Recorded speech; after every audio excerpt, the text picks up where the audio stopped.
Hello बच्चों, कैसे हैं आप सब। आई होप कि आप सभी लोग बढ़िया होंगे और आपकी सुपरिटेंडेंट एग्जाम की तैयारी भी बढ़िया तरीके से चल रही होगी। सो दोस्तों, आज की इस क्लास में हम मैथ के कुछ इंपॉर्टेंट क्वेश्चन को करने वाले हैं जो कि आपके सुपरिटेंडेंट एग्जाम के प्रीवियस क्वेश्चन है। तो इस क्लास में हम मैथ के जो पुराने पेपर्स के क्वेश्चन हैं उनको सॉल्व करेंगे ही करेंगे। साथ में हम ये भी सीखेंगे कि इसी तरीके के अगर और क्वेश्चन इस साल के पेपर में आते हैं तो आप उनको किस तरीके से सॉल्व कर सकते हो। दोस्तों, क्लास स्टार्ट करने से पहले मैं आपसे बोलना चाहूँगा कि अगर आप सुपरिटेंडेंट एग्जाम को लेकर सीरियस हैं और इसकी बहुत अच्छी तरीके से प्रिपरेशन करना चाहते हैं तो आप हमारे कोर्स को ज्वाइन कर सकते हैं, जिसमें हम आपको लाइव क्लासेस भी देंगे, इंपॉर्टेंट क्वेश्चन भी देंगे, डाउट सॉल्व भी किया जाएगा, प्रीवियस पेपर भी बताए जाएंगे और भी आपको बहुत सारी पर्सनल गाइडेंस है वो दी जाएगी। और इस कोर्स की जो कॉस्ट है वो है सिर्फ 49 रुपीज़, मतलब आप इसको आसानी से परचेस कर सकते हैं। तो चलिए दोस्तों, आज की इस क्लास को स्टार्ट करते हैं। तो क्वेश्चन आपको स्क्रीन पर दिख रहा होगा। पहला हमारा क्वेश्चन है, समअभाज्य संख्याओं का समुच्चय होता है set of even prime number is. ये क्वेश्चन प्रीवियस पेपर का क्वेश्चन है और इसको आपको जरूर अच्छी तरीके से समझना पड़ेगा। तो इस क्वेश्चन में बताना है कि जो समअभाज्य संख्याओं का समुच्चय है वो क्या होता है। तो सबसे पहले हम समअभाज्य संख्याओं का समुच्चय बना लेते हैं। आप लोगों ने समुच्चय पढ़े होंगे, कक्षा 11वीं का आपका पहला चैप्टर है। तो समअभाज्य संख्या, सबसे पहले हम जानेंगे कि सम और ऐसी कौन सी संख्या है जो सम भी है और अभाज्य भी है, क्योंकि इसमें दो वर्ड यूज किए गए हैं। पहला है आपका सम और दूसरा है अभाज्य। तो हमें पहले वो संख्या पता करना है जो सम है और अभाज्य भी है। तो जो दो है, दो एक ऐसा नंबर होता है जो सम भी होता है और अभाज्य भी होता है। दो क्या होता है हमारा, सम भी होता है और अभाज्य भी होता है। अब इसका अगर हम समुच्चय बनाएंगे तो इसका हम समुच्चय बनाएंगे तो इसमें हमारा सिर्फ एक ही एलिमेंट आएगा, क्योंकि दो के अलावा ऐसी कोई संख्या नहीं है जो सम हो और अभाज्य हो, है ना। सिर्फ दो ही एक ऐसी संख्या होती है जो सम भी होती है और अभाज्य भी होती है। तो इसमें कितना हमारा सिर्फ एक ही नंबर आएगा। इस समुच्चय में हमारा कितना एलिमेंट आएगा, सिर्फ एक ही एलिमेंट आएगा। अब यहाँ पे हमें चार ऑप्शन दिए गए हैं। पहला रिक्त समुच्चय, तो रिक्त समुच्चय तो नहीं होगा क्योंकि इसमें क्या है, एक एलिमेंट है। अगर इसमें बिल्कुल भी एलिमेंट ना होता तो ये रिक्त समुच्चय हो जाता। दूसरा होता है परिमित समुच्चय। परिमित समुच्चय का मतलब होता है जिनमें जितने भी एलिमेंट हो वो निश्चित हों। हाँ, तो इसमें सिर्फ एक ही एलिमेंट है और ये क्या है, निश्चित है। अब इसके बाद थर्ड है अपरिमित समुच्चय। अपरिमित समुच्चय का मतलब होता है जिसमें बहुत सारे एलिमेंट हों, ठीक है, जिनको काउंट ना किया जा सके। तो इसमें तो ऐसा कुछ है नहीं। और चौथा और डी है, इनमें से कोई नहीं, तो ये भी हमारा गलत हो जाएगा। तो दोस्तों, इसका जो आंसर है वो है बी वाला, परिमित समुच्चय, क्योंकि इसमें निश्चित एलिमेंट है। इसमें निश्चित एलिमेंट होते हैं, उसको क्या बोलते हैं, परिमित समुच्चय बोलते हैं। परिमित का मतलब होता है जिसको गिना जा सके, तो इसके एलिमेंट को हम गिन सकते हैं क्योंकि सब इसमें एक ही है। तो इसका आंसर हो जाएगा पहले वाले क्वेश्चन का हमारा बी। अब अगला क्वेश्चन है, निम्नलिखित में से कौन सी परिमेय संख्या है, which of the following is a rational number.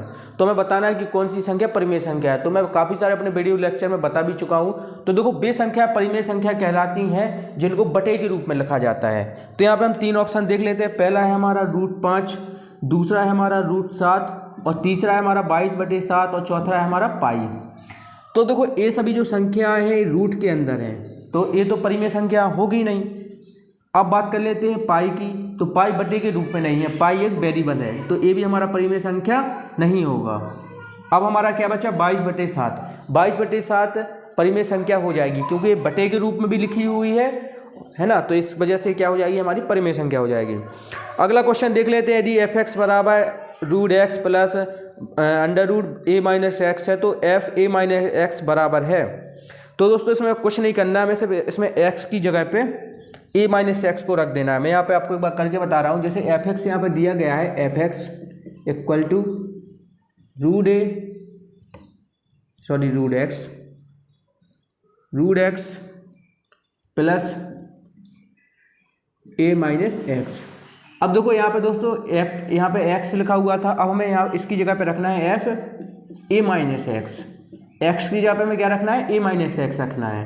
तो हम रख देंगे a-x प्लस, यहाँ पे भी हो जाएगा हमारा a-x की जगह पे a-x। सॉल्व कर लेंगे तो ये तो रहेगा हमारा a-x का a-x प्लस यहाँ पे हो जाएगा हमारा a प्लस का x। तो a-x रहेगा और यहाँ पे देखो प्लस का ये है, यहाँ पे माइनस का ये है, तो इससे कट जाएगा। क्या बच्चा हमारा रूट का x। तो ये क्या हो जाएगा, हमारा आंसर हो जाएगा। तो आप मिला सकते हैं। तो ये तो हमारा fx ही आ गया। देखो, आप देख सकते हैं इसको और इसको आप कंपेयर करें तो ये दोनों क्या है, सेम है। यहाँ पे मैं आपको एक बार कंपेयर करके बता देता हूँ, तो आप इनको कंपेयर कर सकते हैं। देखो, इसको हम सीधे तरीके से लिख लें, x को पहले लिख लें, उसके बाद a-x को लिख लें। तो ये तो हमारा वापस से यही आ गया जो कि हमें fx में दिया गया था। आप देख सकते हैं तो इसकी जगह पे हम क्या fx को लिख सकते हैं? बिल्कुल लिख सकते हैं। तो ये हमारा किसके इक्वल हो जाएगा? fx के इक्वल हो जाएगा। तो इसका जो राइट आंसर है वो है 33 का ए वाला। तो इस क्वेश्चन का जो हमारा आंसर है वो हो जाएगा हमारा ए, fx। इसके बाद दोस्तों अगला क्वेश्चन है, रैखिक समीकरण 2x - y = 4 का वक्र अक्ष को किस बिंदु पर प्रतिच्छेद करता है। हमें दोस्तों यहाँ पे बताना है कि जो हमें ये समीकरण दिया गया है, ए अक्ष कौन से अक्ष को किस बिंदु पर क्या करता है? प्रतिच्छेद करता है। आपने यहाँ पर ग्राफ ऐसे पढ़ा होगा एक्स वाई का। तो सबसे पहले हम दोस्तों क्या करेंगे, इसमें y = 0 रख देंगे। y = 0 रखने पर अगर कहीं पर आपको किसी भी क्वेश्चन में डाउट हो तो आप बेझिझक कमेंट करके पूछ सकते हैं। सबसे पहले हम y = 0 रख देंगे तो हमें यहाँ से मिलेगा 2x - 0 = 4 और यहाँ से 2x इक्वल हो जाएगा हमारा 4, x इक्वल हो जाएगा हमारा 4/2 यानी कि 2। तो x की हमारी वैल्यू कितनी आ गई? 2 आ गई। अब इसी वैल्यू को हम समीकरण 1 में रख देंगे। इसको हम समीकरण 1 नाम दे देते हैं, इसको 2 नाम दे देते हैं। तो समीकरण 2 का मान 1 में रखने के बाद समीकरण 2 का मान 1 में रखने पर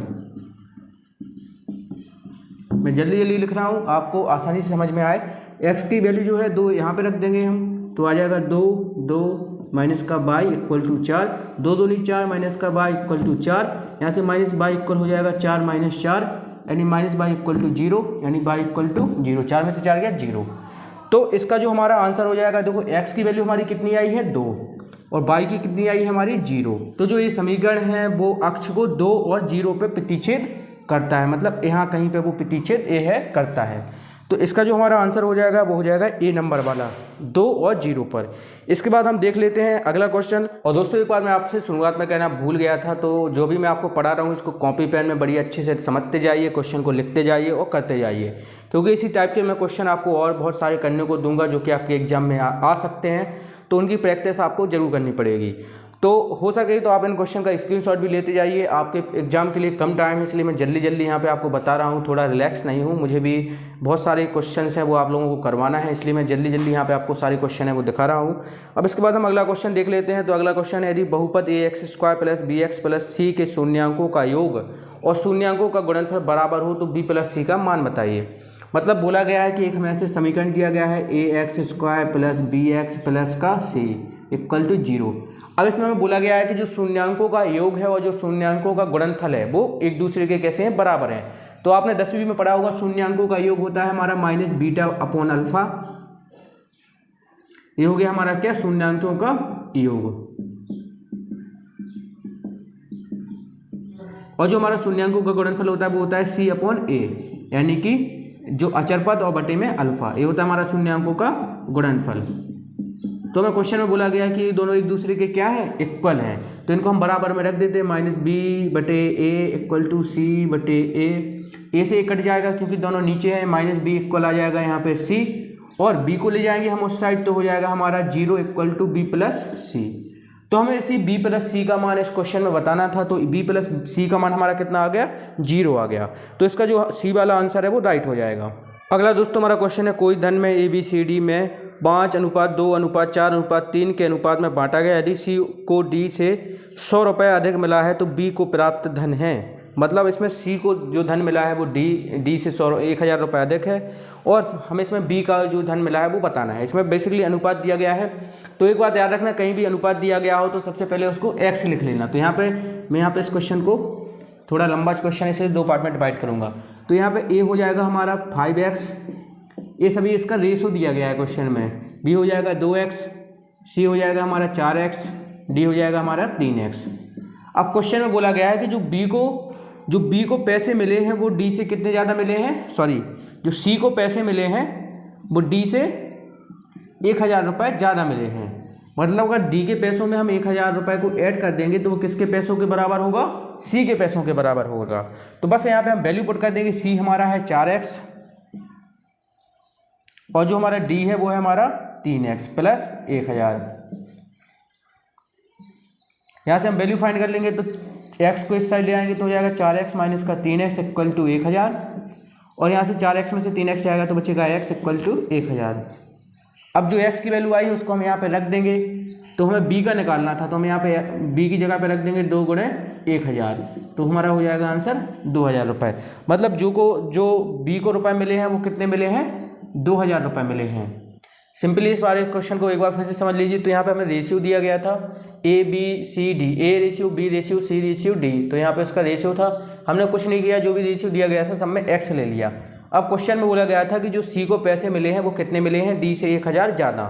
तो D को अगर हम D में 1000 रुपये जोड़ देंगे तो वो किसके इक्वल हो जाएगा, हमारा C के बराबर हो जाएगा। तो हमने यहाँ पे C की वैल्यू कितनी दी गई थी, 4x, D की वैल्यू कितनी थी, 3x, और यहाँ पे 1000 उसको मैं जोड़ना था तो जोड़ दिया। 3x को इस साइड ले आए तो हो गया 4x माइनस का 3x इक्वल टू 1000। तो 4x में से 3x गया तो बचा x इक्वल टू 1000। तो हमारी x की वैल्यू आ गई 1000 रुपये। अब जो 1000 आया उसको रख दिया हमने यहाँ पे b में, क्योंकि हमें b का फाइंड करना था। तो b था हमारा 2x, x की जगह हमने 1000 रखा, 1000 का 2 से गुणा किया तो आंसर आ गया हमारा 2000 रुपये। दोस्तों अगला क्वेश्चन है, यदि किसी घन की सभी कोरों की लंबाई का एक 36 सेंटीमीटर है तो घन का आयतन होगा। मतलब घन में जितनी भी साइड है उनका योग कितना है, 36 है। कितने साइड है घन में, 6 साइड होती हैं, और सभी साइड कैसी होती हैं, एक दूसरे के बराबर होती हैं। तो हम सभी साइडों को जोड़ देंगे तो हमें कितना मिल जाएगा, 36 मिल जाएगा। यहाँ से 1 2 3 4 5 6 है तो यहाँ पर हो जाएगा 6 इक्वल टू 36, और 1 इक्वल टू हो जाएगा 36/6 यानी कि 6। यहाँ पे जो a है वो घन की एक साइड है, ठीक है। तो 6 साइडों का टोटल है 36, तो एक साइड का कितना हो जाएगा, एक साइड का हो जाएगा हमारा 6 हो जाएगा। अब हमें इस क्वेश्चन में फाइंड करना था तो घन का आयतन क्या होगा। घन का आयतन क्या होता है, घन का आयतन होता है वॉल्यूम इक्वल टू AQ। ये हमारा घन का आयतन होता है। तो यहाँ पे a की जगह पे हम 6 रख देंगे और इसका क्यूब निकाल लेंगे। तो 6 का क्यूब होता है हमारा 216। 6 का घन क्या होता है हमारा, 216 होता है। एक घन के आयतन का सूत्र है, घन का आयतन होता है भुजा का क्यूब। तो एक भुजा उसकी 6 है, उसका क्यूब कर देंगे तो 216। तो इसका जो हमारा C वाला आंसर है वो राइट हो जाएगा। इसके बाद अगला क्वेश्चन है, प्रथम 10 अभाज्य संख्याओं की मध्यका होगी। प्रथम 10 अभाज्य संख्याओं की हमें मध्यका फाइंड करनी है। आप सभी लोगों ने मीन, मीडियन ये सब कुछ पढ़ा होगा, तो एक क्वेश्चन मैं आप सभी लोगों को होमवर्क में देता हूँ। आप सभी को एक क्वेश्चन घर से करके आना है। तो दोस्तों इस क्लास में हमने सुपरडेटेड एग्जाम के काफ़ी सारे इंपॉर्टेंट क्वेश्चन को सॉल्व कर लिया है। आई थिंक कि आप सभी लोगों को क्वेश्चन समझ में आ गए होंगे। और अगर आपका किसी क्वेश्चन में कोई डाउट रहता है तो आप नीचे कमेंट बॉक्स में बता सकते हैं। साथ ही आप मुझे इंस्टाग्राम पे भी पूछ सकते हैं। और दोस्तों अगर आप हमारा कोर्स ज्वाइन करना चाहते हैं तो कोर्स ज्वाइन करने के लिए आपको हमें इस नंबर पर व्हाट्सअप मैसेज करना है, ठीक है। और जो हमारे कोर्स की कॉस्ट है वो है 49 रुपीज़।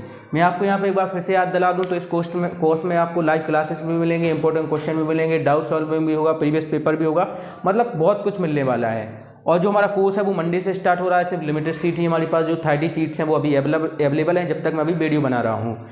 तो अगर आप सुपरडेटेड एग्जाम को लेकर सीरियस हैं तो कोर्स को जल्दी ही ज्वाइन कर लें, क्योंकि लिमिटेड ही सीट हैं। तो दोस्तों आज के वीडियो में फिलहाल इतना ही। इसी तरीके की और वीडियो देखने के लिए आज चैनल को सब्सक्राइब कर लेना। Thank you so much. जय हिंद, वंदे मातरम।